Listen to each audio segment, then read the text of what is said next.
Chapter 1. The Invitation. The letter arrived on a rainy afternoon, slipped under the door of Maeve's tiny apartment. The envelope was crisp, white, and unmarked, save for her name written in an elegant script, Maeve Corbin. She hesitated, her fingers trembling as she opened it. Inside was a single card embossed with golden vines. "You're invited to the Whispering Grove. Midnight. Trust the light." Maeve frowned. The Whispering Grove? She had never heard of it, yet the name tugged at her memory, like a dream she couldn't quite place. Her life had been ordinary, dull even. She worked long hours at a bookshop, spent her evenings alone, and avoided the vibrant life of the city outside her window. This invitation was unlike anything she had ever received. Curiosity gnawed at her. Midnight was hours away, but Maeve couldn't shake the feeling that the invitation was meant for her and her alone. The rain had stopped by the time the clock struck 12. Armed with nothing but a flashlight, Maeve stepped into the night. Her feet moved almost of their own accord, leading her toward the edge of town, where the streetlights faded into darkness. It was then she saw it, a faint, golden light flickering in the distance, just beyond the old forest. She hesitated. The forest was a place of legends and warnings. Children told ghost stories about the whispering, trees that spoke secrets of those who ventured too close. But as Maeve stared at the light, it seemed to beckon her, warm and inviting. "Trust the light," she whispered to herself, clutching the invitation tightly. The forest was unnervingly quiet as she walked deeper into the grove. The trees stood tall and ancient, their twisted branches forming shadows that seemed to shift and move. Then she heard it, a soft whisper, almost like the rustling of leaves, but distinctly human. "Maeve?" She froze. "Who's there?" No answer. The golden light grew brighter, leading her to a clearing. In the center stood a stone pedestal, and atop it, a wooden box carved with intricate symbols. Her hand shook as she opened it. Inside was a small silver key glowing faintly. As her fingers touched it, the whispers returned, louder this time, like voices layered over each other. "Choose wisely, Keeper." Maeve staggered back, heart pounding. "Keeper? Of what?" Before she could process, the light flared, blinding her. When she opened her eyes, she was no longer in the clearing. She stood in a grand hall lined with mirrors, each reflecting a version of herself, happy, sad, confident, broken. A voice echoed from the mirrors, soft yet commanding. "You have been chosen, Maeve. The Whispering Grove reveals truths to those who seek it. But beware, truth comes at a cost. Are you ready to face yours?" Chapter 2. The Reflections. Maeve's breath caught as she stared at the mirrors, each one reflecting a different version of herself. The mirrors stretched endlessly, forming a maze around her. "What is this place?" she whispered, gripping the silver key tightly in her hand. The voice from earlier echoed again, soft but unyielding. "This is where your choices reside, Maeve. Every mirror shows a life you could have lived, shaped by decisions you made or avoided." Maeve stepped closer to one mirror. It showed her sitting in a sunlit cafe, laughing with a man she recognized, her ex-boyfriend Liam. The warmth in her eyes, the carefree tilt of her head. It was a version of herself she hadn't seen in years. "Is this real?" she asked. "It could have been," the voice replied. "Had you stayed, forgiven him, and let go of your fears." Maeve's throat tightened. She had ended things with Liam abruptly, afraid of being vulnerable. She had convinced herself she was better off alone. She turned to another mirror. This one showed her surrounded by stacks of books, seated at a grand desk. Her face was calm, her eyes focused. A best-selling novel rested in her hands, her name etched boldly across the cover. "I always wanted to write," Maeve murmured, touching the glass. "You still can," the voice said, "but you let doubt hold you back. You chose safety over the risk of failure." Maeve pulled her hand away, tears stinging her eyes. "Why are you showing me this?" "I can't change the past." "No," the voice agreed, "but you can learn from it. Every choice you make shapes not just your future, but the lives of others. What will you do with that knowledge?" The mirrors began to shift, their images rippling like water. One by one, they showed people she barely recognized. An elderly woman planting flowers, a young boy sketching in a notebook, a stranger on a crowded train. "Who are they?" Maeve asked.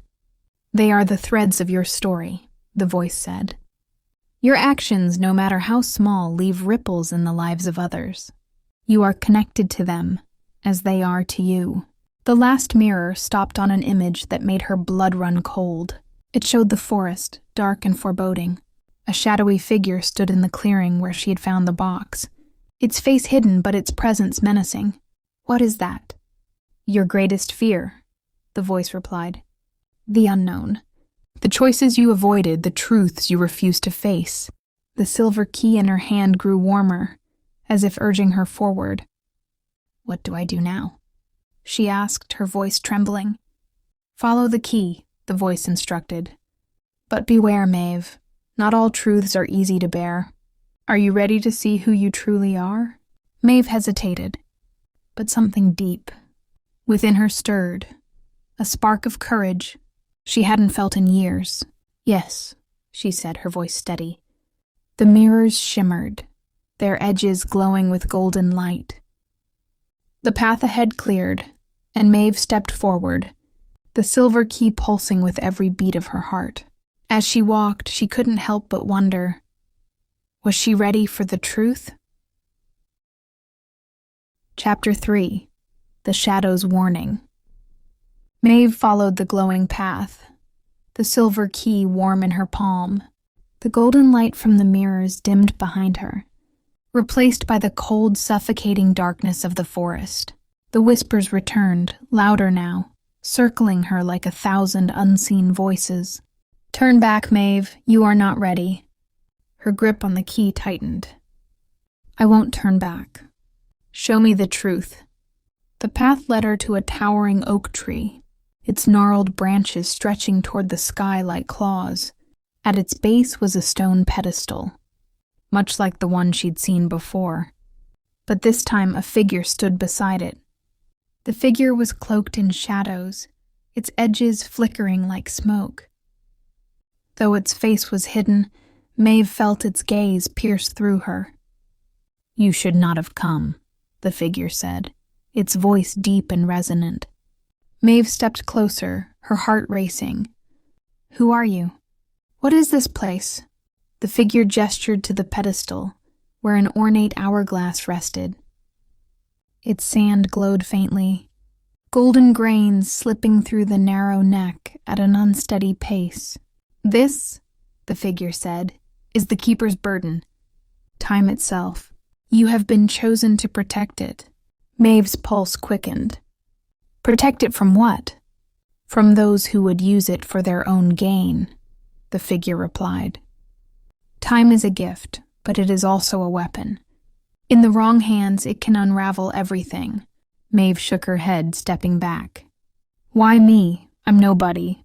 I didn't ask for this." The figure's shadowy form flickered, its voice softening. "You were chosen because you are capable. Because you understand the value of time even if you've wasted some of your own." The words stung, but Maeve couldn't deny their truth. She had spent years avoiding risks, letting opportunities slip through her fingers. "What happens if I refuse?" she asked. The shadows around the figure darkened, and the whispers grew louder. "If you refuse, time will fall to chaos. The threads of countless lives will be severed, including yours." The weight of the responsibility pressed down on her. Maeve glanced at the hourglass, its glow steady and fragile. "Why should I trust you?" she asked. The figure paused, its form rippling. "You shouldn't. Trust the key. It knows the way." The silver key in her hand pulsed with warmth, as if responding to the figure's words. Before she could reply, the figure raised a hand, and the shadows around it began to swirl violently. But beware, Maeve. The truth you seek will demand a price. The question is, will you pay it? The shadows exploded outward, and Maeve shielded her face. When she opened her eyes, the figure was gone. The hourglass remained, glowing faintly on the pedestal. Maeve approached it cautiously, her fingers brushing against the cool glass. The whispers faded, replaced by a single thought that wasn't her own. Time is not given, it is earned. She slipped the silver key into the base of the hourglass. The moment it clicked into place, the ground beneath her feet trembled, and the forest dissolved into blinding light. When the light faded, Maeve found herself standing in a grand chamber, its walls covered in intricate carvings of clocks and constellations. In the center stood a massive door, engraved with the same symbols as her key. Maeve's journey was far from over. Thank you for listening. Don't forget to like, subscribe Fluent Through Stories, and share this story with your friends. Stay tuned for our next story. See you soon.